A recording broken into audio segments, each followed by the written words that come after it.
How to fix Snapchat error code. Hello guys, so first thing you have to do is go to the settings, go to the apps manager.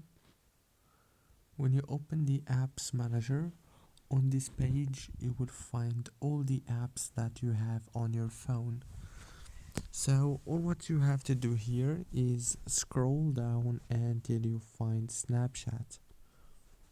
When you find it, click on it like this. After that, click on force stop and then go down into the storage.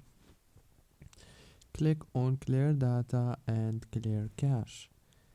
And then the last thing you want to do is go back to the settings again, go to the wireless and networks, enable the airplane mode for 3 seconds and then disable it. That's it. Don't forget to like, subscribe.